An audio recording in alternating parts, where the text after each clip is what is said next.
another, but ultimately that kind of management doesn't work for anybody. So this region may be hardest hit, but the truth of the matter is that the country as a whole is not in a good place economically. Jobs have disappeared, firstly here, and then across the whole country generally. So the economy not in a good place. That's one element, which I believe needs to be addressed. The second element I would observe about where we are is that we call ourselves Zimbabweans, but we do not behave as that term would suggest. We are not joined up, we are not one. And in my opinion, there is no nation anywhere in the world which succeeds when its people are not united. So one of the key elements that you should be asking of anybody who offers themselves is potentially asking for your vote, and as I would put it, asking for you to give them a job of leading this country, because that's what you're doing through your vote. You are literally like an employer giving somebody the job of leading this country. When anybody offers themselves, you need to ask them what they're going to do about creating cohesion. It's very important.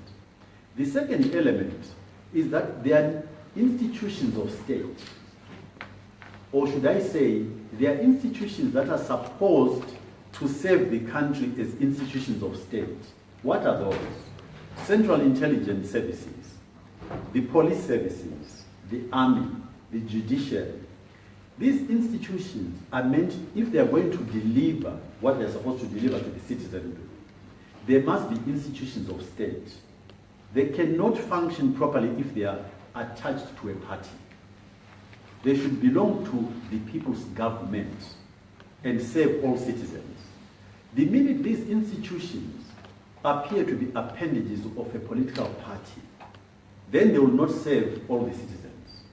And I don't think I need to go into any details about how our institutions in those categories function as of today. We all know that they function as serving a political party as opposed to serving the nation of Zimbabwe. So I think for me, you can go down in terms of the economy, what am I talking about? What would I do differently? Firstly, I don't think you can say you are running a country when you develop that country in a manner that is not equitable. I think that nobody can dispute that Matabeleland and the Midlands to some extent have been left behind in the development of this country.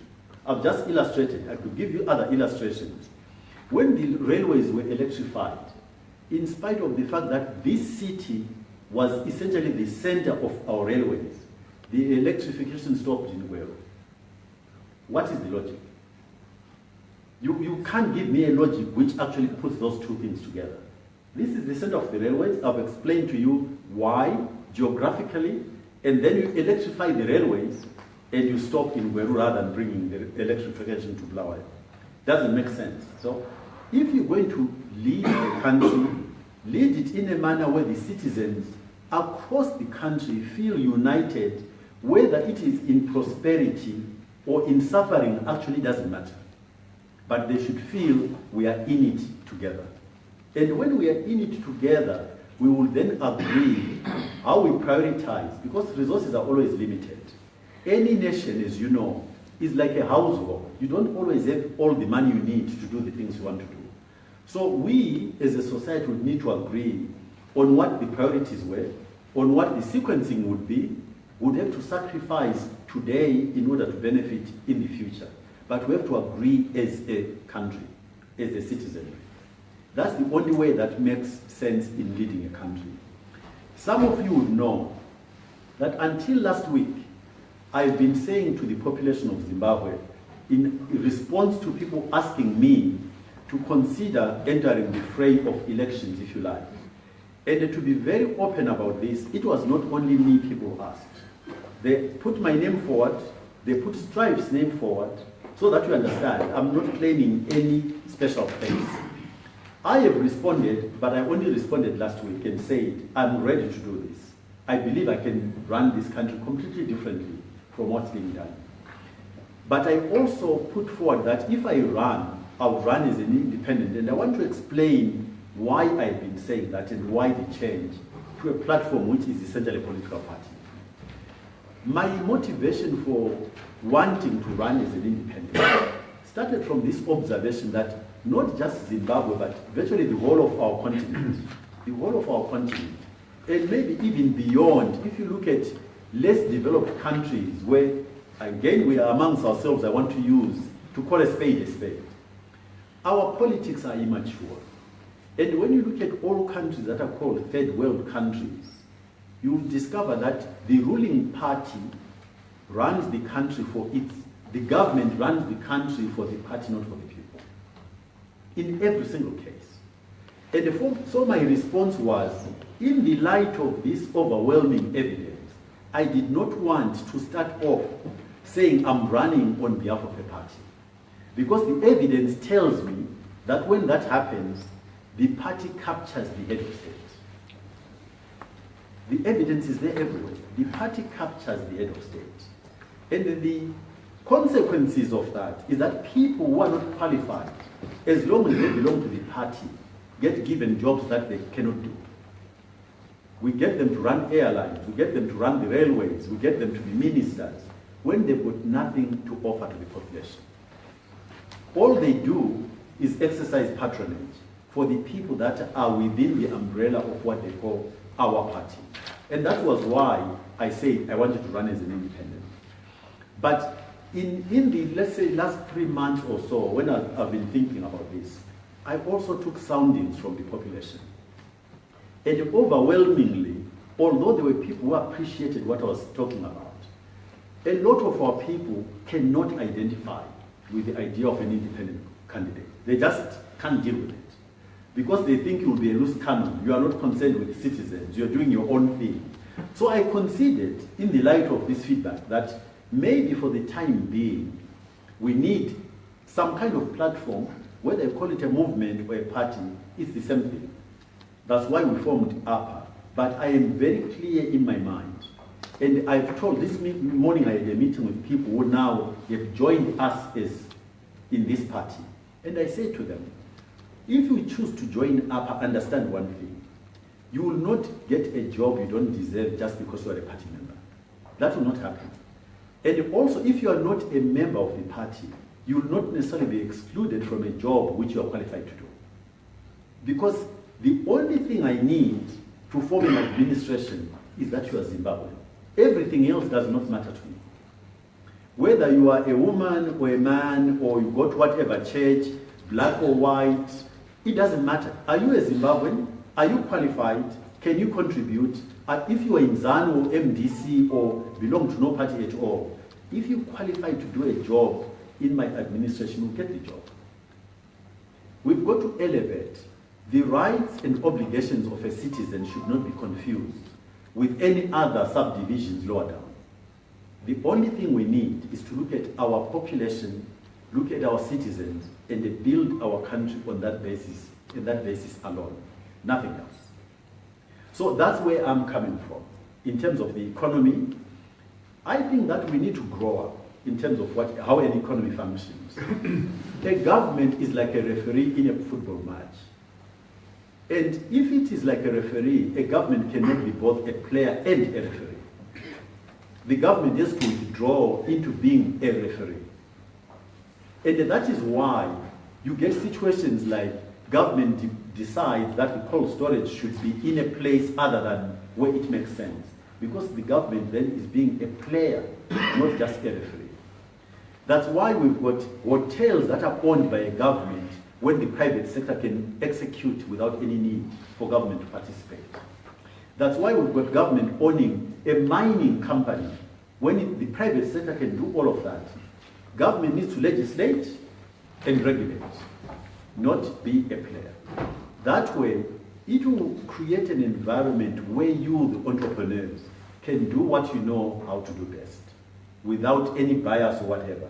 Create an environment in which entrepreneurship, the private sector, can partner with the government and deliver economic growth to its people. For me, those are the 3 pillars. Just to summarize, cohesion of the nation. If we are divided, we will never succeed. Number 2, institutions of state must not be appendages of a political party. Number 3, the economy. Let's be clear about the role of government in an economy and not confuse being a referee and being a player. I think rather than me going on and on, I've framed what I believe in, how I would run the country. I think it's important for me to listen to what your concerns are, and I'll respond to those. Thank you very much.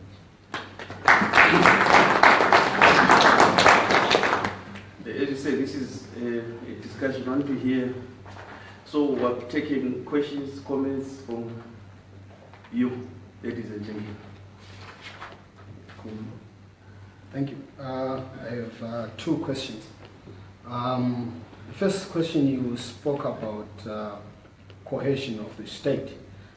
It is clear and it is real that the state is divided on tribal lines. Not the state, but the people. The people are divided on tribal lines. Yes. So how do you then envisage bridging that tribal gap or solving the tribal issues that have divided the people? Because there are real issues of employment, issues of the genocide that have divided the people. How do you intend working around that? And the second question is, what's your deliverable timeline regarding devolution of power? Should you be elected into office as president, will you implement devolution of power? If yes, how long will it take for you to bring devolution of power? And real, not like token devolution of power, real full devolution, which is fiscal and legislative devolution to the people. How long will it take you to do that? So, my sister. My name is Annette Moyo. I think that for me, you represent the kind of leader that I want. But there is a whole population of people, both in the rural areas and in the urban, who do not believe in a leader that just came up yesterday and said, I want to lead, who do not believe in an elitist leader as they view you. What is your strategy? I have no doubt that if you made it into office, you would probably have a country that is running by the end of your term. But how do you intend to get there? Because already there is a lot of argument and a lot of talk down here about how, even if you may look like you're qualified, how are you going to reach out to the people that need to vote for you? And we have about 18 months. How do people come in to help you? How do people, what is your strategy that we can buy today and go out there and speak about and say, this is what we're trying to do to get Nkosana Moyo into office?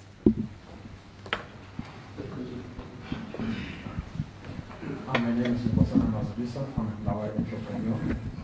One thing that I like to spoke about the government being a regulator and a legislature, without it creating employment, because it confuses everything. My question is, should you be voted into office? What role is it there for us entrepreneurs, since we represent the millennia? We are 3/4 of the population, 65% of the population, yet we are not in the mainstream economy.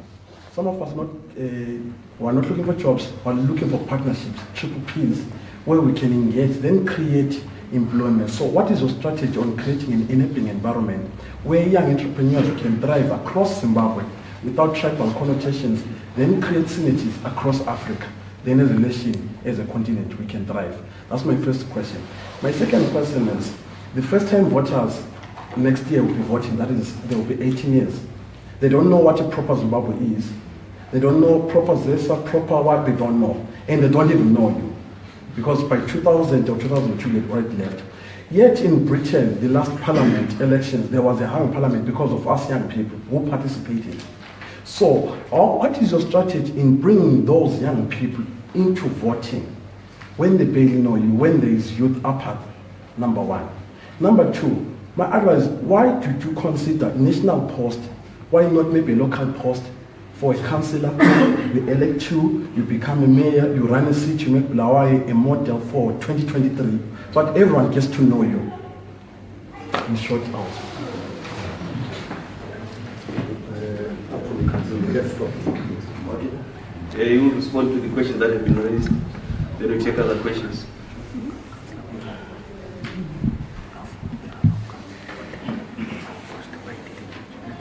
Okay. Can I answer also I sit so I can look at my notes? That's okay. Cohesion, how does one create it?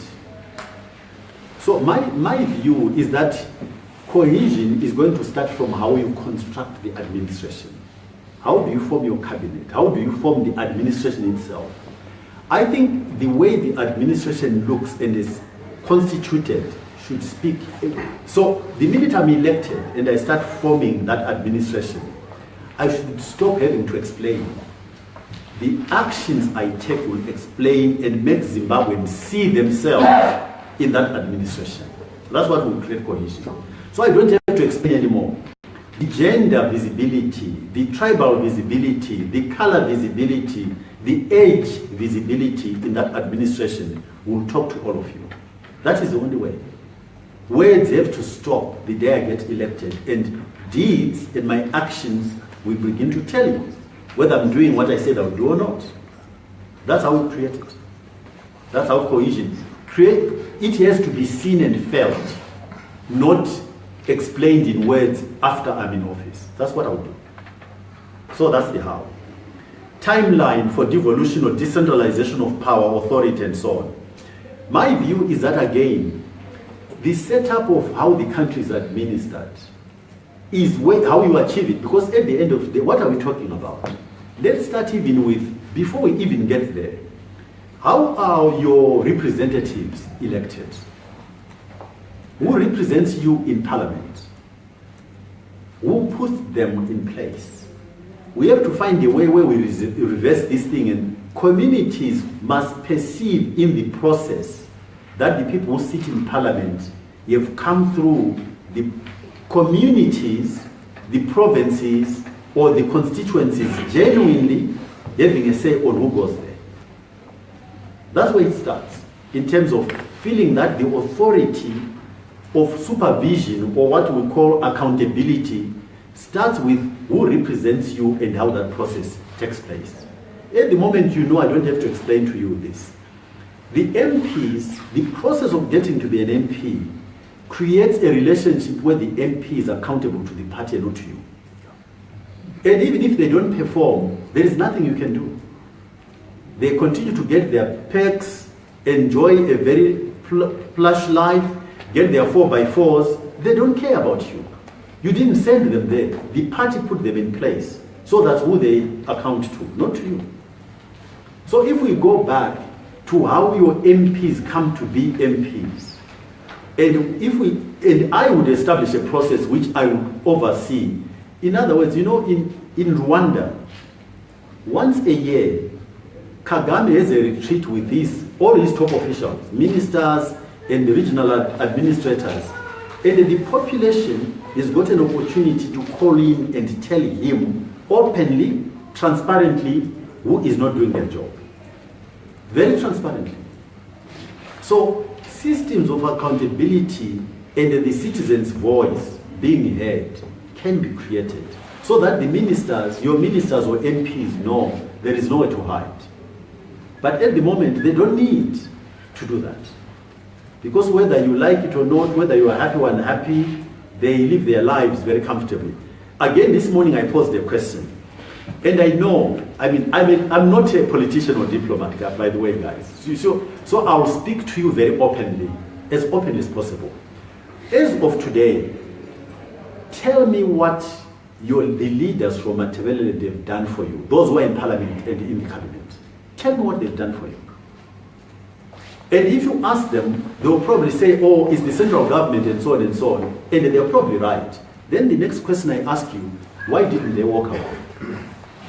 When I saw that I couldn't save my people, I walked away. I wasn't going to sit in a cabinet that was not serving my people. I said, you know what? If I can't be effective for the people, I'm not going to be part of this. Why haven't they walked away? So, presumably, why do you let them get away with it? Are you taking responsibility? preempt another question which was asked. This project is not about Nkosana. No. If you think this project, the question about rural areas and so on, the minute you think this project is about Nkosana, we failed. This project is about us all. So you have to take responsibility. If you believe in what I'm saying, you have to take this and own it. And you have to talk to your friends and family and say, this is the person we ought to give the job. Let me explain why I phrase it like that. Most of the people in this room, I think, are entrepreneurs or in the sort of official private sector or working or employing people, right? When you're looking for a job or when you're looking for an employee, there is a process you follow. You are very clear about what the job is on the one hand. And as a result, you are also therefore very clear about what kind of person you are looking for. Isn't that so? Then you go through a process. You advertise, people apply, then you get a long list, and you draw it down to a short list, and you interview them. So the first bit is about a CV. You look at CVs of the long list, and you eliminate some who don't even make it past just the CV. Once you've got your short list, you then interview them. And when you're interviewing them, what you're trying to do is to get a feel for what they believe they can do for you. And as you interview them, you compare that to what they've done already according to their CV.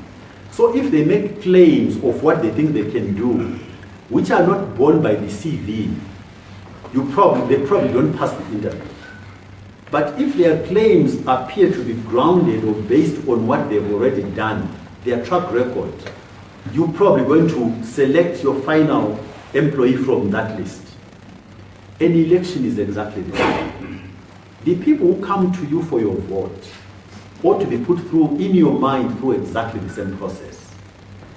I am joining the applicants for the job that you as citizens are advertising. There is an election next year. You, the citizens, own the company that is advertising this job. So all of us who are going to put up their names as candidates are applying for that job. So what you ought to be doing is looking at our credentials. Who are we and what have we done? That's your first part. And then put all of us through the process you're putting me through today. Engage with them and ask them. They must explain their history, and then they must explain why they think they can do the job. They must explain to you their vision of what they would do if you gave them the job. When you vote, you are giving those people a job to do. And once you are clear about this, that's why you're going to hold them accountable. You gave them the job. You are the boss, not them. But at the moment, the way we are behaving as a people, we are inverting this. We are letting them assume they are the boss. Yet you gave them the job. They are not the boss. They are not. And the sooner we understand this, the more likely we are to hold them accountable for the vote we gave them. I hope that is clear. Those people who put their names up on that list are applying for a job from the citizens of this country. And when they get the job, the citizens of this country must hold them accountable to performing as they promised to do. And if they fail once, so again, this issue of repeated voting and supporting people, be very clear why you support a candidate. Use the screen I've just given you. If you don't do that, I dare say my view is you are being irresponsible and you get what you deserve. Because you are the employer who is giving somebody who is failed to perform the job again and again. Why would you do that? So use a process, a disciplined process, and choose the right person. The youth. About 2 days ago, I was interviewed and I explained something. My view is that our cabinet in this country does not deserve to be more than 20 people. At the moment, it's completely bloated.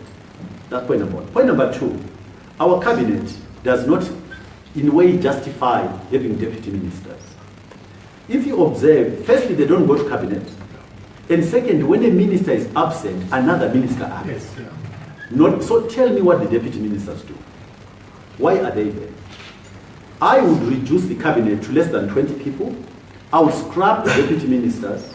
And instead of deputy ministers, I will have what I call junior ministers. And all of them will be under the age of 35. And the reason I would do it is twofold. The first one is that it's like an apprenticeship. These people would actually sit in cabinet so that they would experience and influence policy formulation. Why is that important? It is important because innovativeness comes from young people.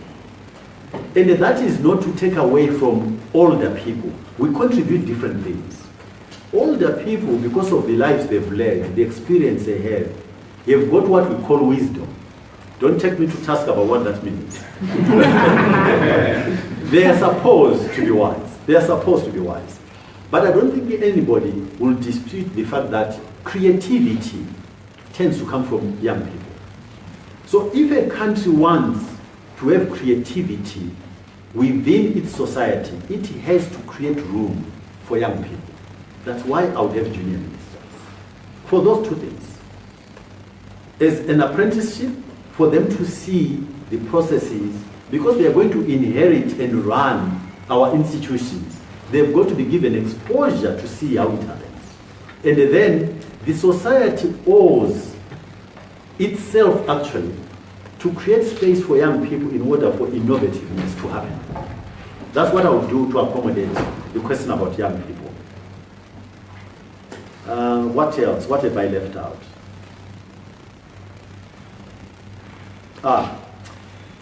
Why now, essentially? I think that was the question.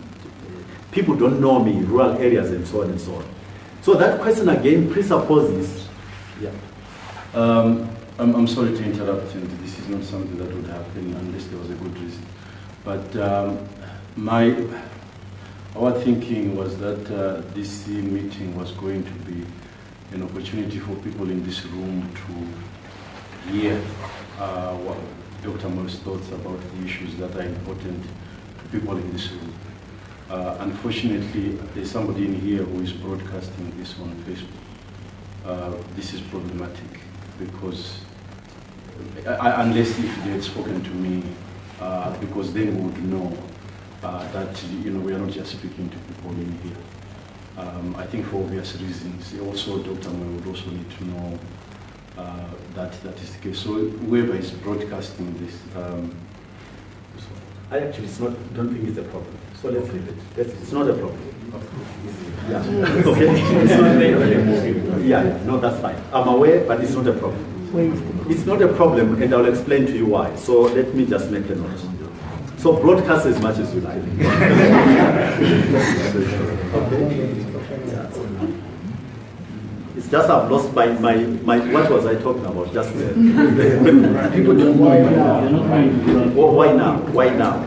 So this is people don't know me. I've explained to you that this is not Nkosana Moyo project. It's your project. Because if I convince you that what I'm offering makes sense in terms of the citizens giving me this job, my view is that it then is your responsibility to make all of the people who need to know, know, because now it's your agenda, not mine. You are now trying to say, if this individual is going to serve us well, let's go and do what we have to do to make everybody come on board and get to know what he's talking about, what he will do and so on. It becomes your responsibility. Our country will not change until all of us take responsibility for where it's going to go. So in my old age, one of these issues about wisdom, let me tell you, I've come to realize that if you've got a view on where you think either the world or the continent or your country ought to go, it is your responsibility to make it happen. Don't pass it back. Take the responsibility. Join the team and take the responsibility. It's your country, not just mine. I'm not doing it for me. I'm trying to do it for all of us so that we can all, as Zimbabweans, be proud of our country collectively. We have to create it together. So it's not my project. It is our project. And all of you sitting in this room, You've got either Kumusha or Ekaya. Every single one of you. So the fact that they may not know me personally is not an issue. They know you. So go talk to them. Go talk to them. And once they've said, but you know what, who is this Nkosana? Then you tell me to come and talk to them. It's your responsibility, not mine. Okay? Okay, this is the first. By the way, let me answer the broadcast one. So guys, let me tell you something. I suspect everywhere I speak, the Central Intelligence Organization people will be there. I know this for a fact. It doesn't matter where I go in the world, and let alone in this country. But I've got no problem with it, and let me tell you why I don't have a problem with it. I am not setting out to do anything subversive at all. I'm setting out to try and offer a solution to building a functional country, a country that we can all be proud of, including people who are working in the CIO. Let me further explain. There is nothing wrong with working in the CIO. Yeah. Every country requires or needs an intelligence system. Just like we need a police service, just like we need an army, just like we need a judiciary. It is only how we use them that becomes problematic. I have got no problem talking to them. They are Zimbabweans. And all I would appeal to them and the police and the army is that they do their job properly for protecting our country, not for protecting a party. And that is not subversive. So I've got no problem with you broadcasting. There is nothing I'm going to say which is subversive. Okay. Let's say, we'll take 1, 2, 3, 4, 5 in that order. Afternoon. My name is Nkosana Moyo. Sir, Mr. Moyo, since we are starting a party, if I can say, the formal structures of the party, how are they going to be built? Who's going to be leading those structures? So this is a very interesting question. Again, you see, you are making it my project. You are making it my project. Who am I to go to any part of this? I've offered, see, the question started, like I said, maybe about 6 months ago, if not further, where people kept saying, Nkosana, strive, where are you? Why don't you come and help us to build our country and so on and so on. Last week, I decided, fine, I'm going to come forward and offer myself as a candidate for you to decide whether it's me or somebody else, okay? And having done that, now having told you that I'm going to do this, I expect you to take over the project and own it. What does that mean? I cannot come to Bulawayo and be the one who chooses who should come into the structures. The minute I do that, the organization that results will not answer to you. It will answer to you. And already that's a mistake. So what I would expect is that if you say, okay, we like this, then you will come to me and suggest who you think from your community and constituencies should come and represent you. I expect it to come from you, not from you. I want us Zimbabweans to take responsibility. Let's not try to eat our cake and have it. Yeah? Let's take responsibility. My question, I'll start from on the negatives. One of my questions is this project a 2018 election? Looking at your referring to the next election and what we have seen in Zimbabwe is we have certain candidates that have come in and participated in elections, and then and then that's the end. With your party that you are saying you want to form, assume you being a young 2018, then what? And then my other question is, looking at the previous elections, we have seen that ZANU-PF and MTC, maybe both formations have been dominating in terms of getting votes. Have you done your enough research, to come in as Nkosana Moyo? And then, like you're saying, the people that you want to work with are the ones who are supposed to go and inform them that there is Nkosana. But on the ground, that maybe everyone here knows that these ZANU-PF and MTC, they move like in masses. They move masses. Like if they have a rally, all we see is people coming in. So how are we going to really strategize and mean to form those structures and make sure that you garner enough votes for you to be the next president? And then how feasible is 20 ministers in your cabinet? And then the other thing is, you talk about the 20, like when you're talking about the 20 ministers, you're looking at the quota system, the women thing, and etc. and etc. And then, yeah, something like that. Okay, that's fine.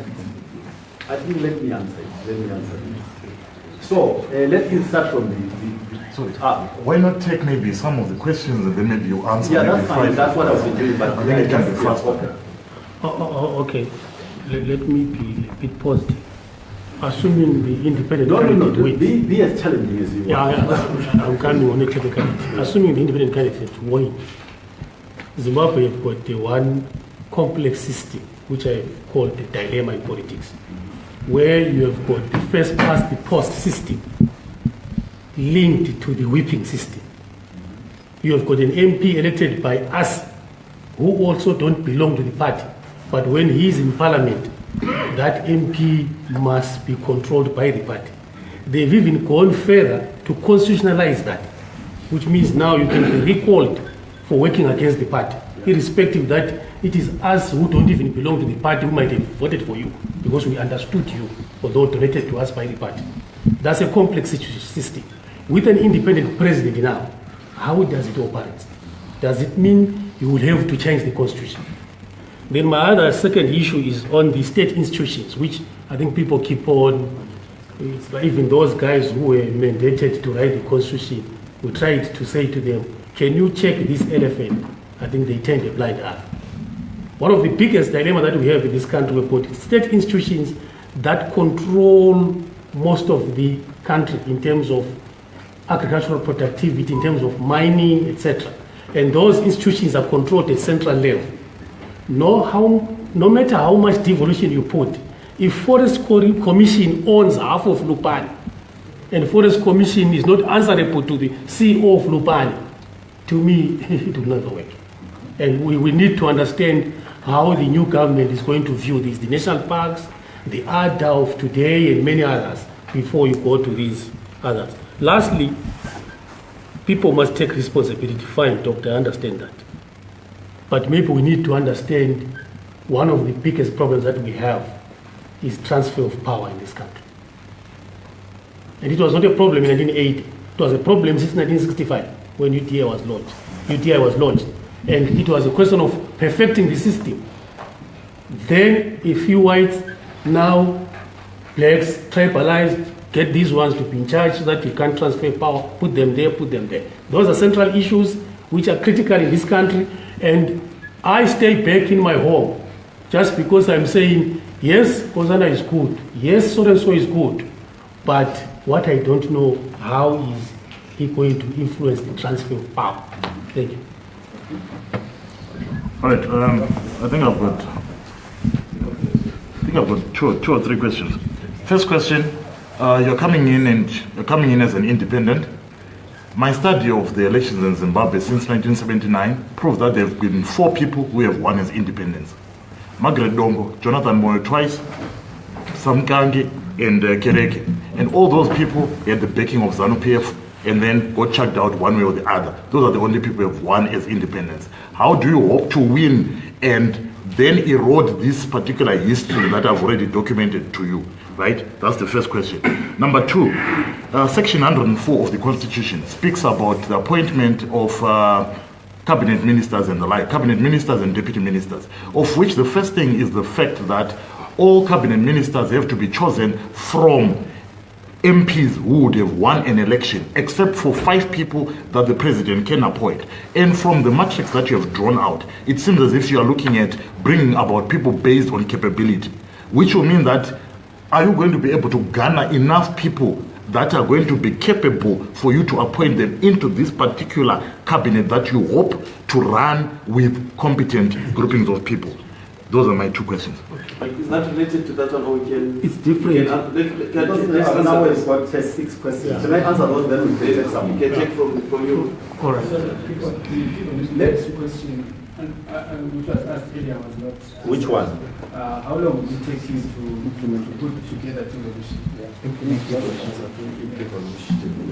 Timeline to implement it.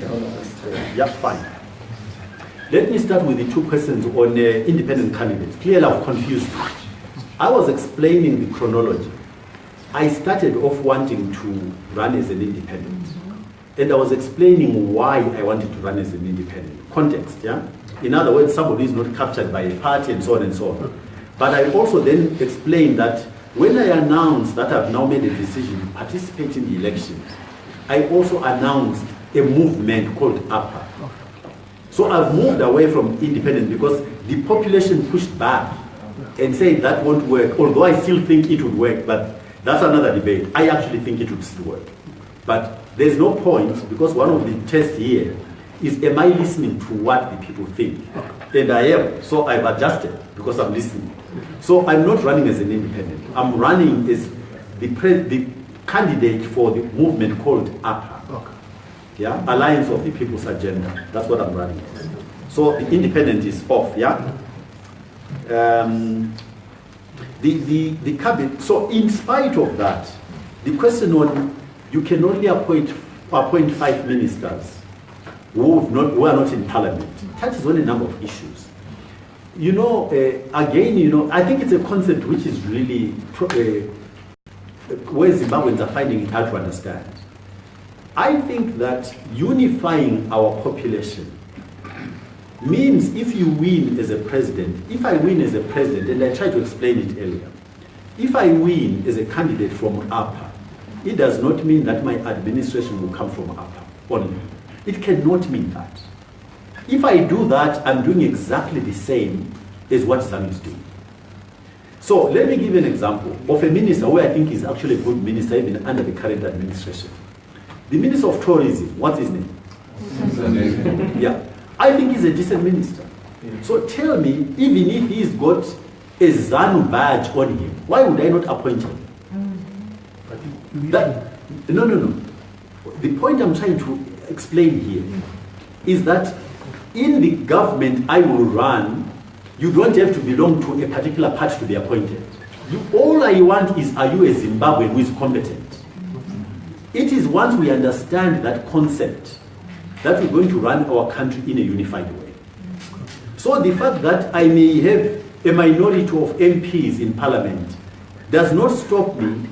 I will have my 5, ability to appoint 5 who are not in parliament at all, but they are members of parliament of other parties in the parliament who are competent people. I will appoint them. That's what I'm trying to make you understand. If we don't understand that, we will not create cohesion. We have to really, really understand what creating cohesion means. We have to understand this. What does creating cohesion mean? For me, for instance, with my small team for the time being, I've told them that the issue of gender balance, for instance, is unnegotiable. It's got to be 50-50. Because I know we can find the people.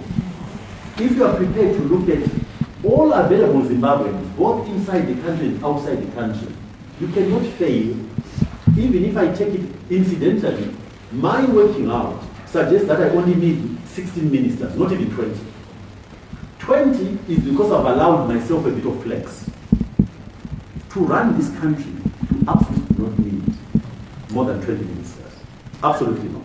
Yeah? So I can get, whatever number you take between 16 and 20, I can get a cabinet of 50-50 in terms of women balance, gender balance.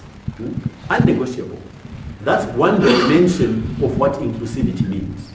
I'll make sure that the youth issue is taken care of, as I've just explained, the junior ministers. So, and I'll make sure that the people who are appointed into the administration of this entity, the civil service, for instance, countries that function properly Do not confuse politicians and civil servants. So you can't say, I'm going to build cohesion, and then at the same time say, you have to be a party member of this one in order to get a job. The two are not, you can't reconcile them. So let's get it into our heads. We want to build a country where there's cohesion.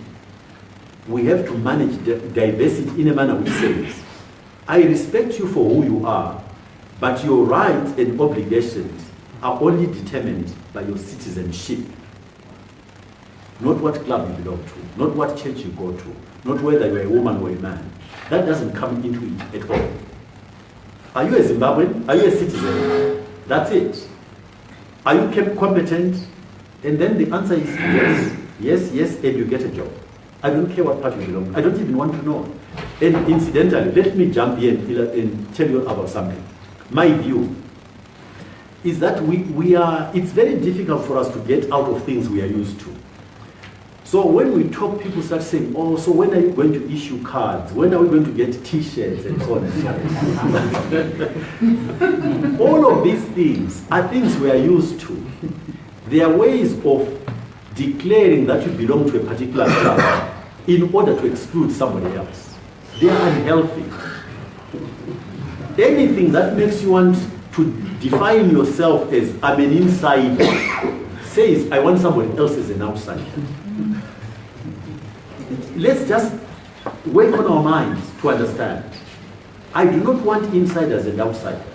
I want to preside over Zimbabwe. For Zimbabweans, irrespective of what club they belong to. Yeah? It can be done. It can absolutely be done. In fact, it's the only way we're going to make our country succeed. When we understand that we respect diversity, but we understand that the rights and obligations of a Zimbabwean are defined by citizenship only. And absolutely nothing else, okay? State institutions, the issue of geometry, as I would call it, you're right, it has to be dealt with. So it's like managing a contradiction. You have to eliminate the contradictions. You are saying there are certain structures which cut across the country. Yeah. So if you can't rejig that geometry to make it consistent, then of course you'll have conflicts. I mean, let me give you an example. Another one, which falls in the same category. MDC won a lot of councils and controlled them. But the budget for those councils was controlled at central government level. So the minister, local government minister, ultimately had final say. So although the part MDC controlled the councils, they actually were useless. They were getting money for nothing because they couldn't do their job. Because somebody didn't, either deliberately or inadvertently did not deal with that geometry. So you have to deal with it. I understand. I accept that. Yeah? And it can be done. It can be done. Transfer of power. Transfer of power. And I know that this region and the Midlands, they've got a big problem with this issue. And when I always get into trouble when I answer this question. The reason I get into trouble, it's because people don't seem to understand that if you want to move into a future space, in order to be able to move into that future space, you have to find a way of creating comfort for all the parties, for them not to feel that they have to block your movement into that future space. I hope I don't have to explain anymore. Okay? So, through what you say, you can create an understanding which says, if we let this guy get in there, we are in trouble. And if you do that, don't be surprised if they stop you. I hope you understand what I'm saying. Okay? That's transfer of power. Cabinet. Yeah, I'll come to it. A project, if you lose, is this sustainable? You know, the reason I'm here is not to save Nkosana. I don't need to be in government. I've demonstrated it before. I was in cabinet. What was going on didn't make me believe that this was what should be done, and I walked away. I'm here because I believe that our country deserves better. But I'm also here with incredible clarity. For me, for instance, I would not serve more than one term if I won. In fact, your question is problematic. I believe I'll win, okay? Your question is problematic because it presupposes that I won't win. Yeah? Yeah. So, we will win. We will win. But in the event, so let me answer the question. In the event we didn't win, I would like that I'm trying to get this nation to begin to start a new type of politics. Yeah. Start a new type of politics. Because I think our history should teach us something. It should teach us those things, and I'm sure if we look hard enough, we can extract those things that are good, which we should continue. Our history should also teach us where we've made mistakes and where we should adjust in order to start a new journey. I am simply offering us the opportunity of starting a new thinking about how we build a country.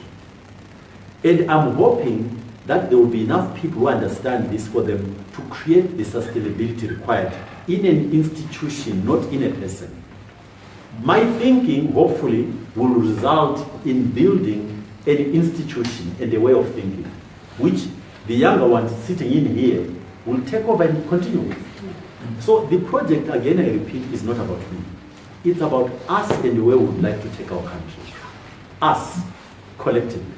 So the sustainability is something that, who asked the question incidentally? Sustainability. I think it was, yeah. I hope you are asking yourself that question.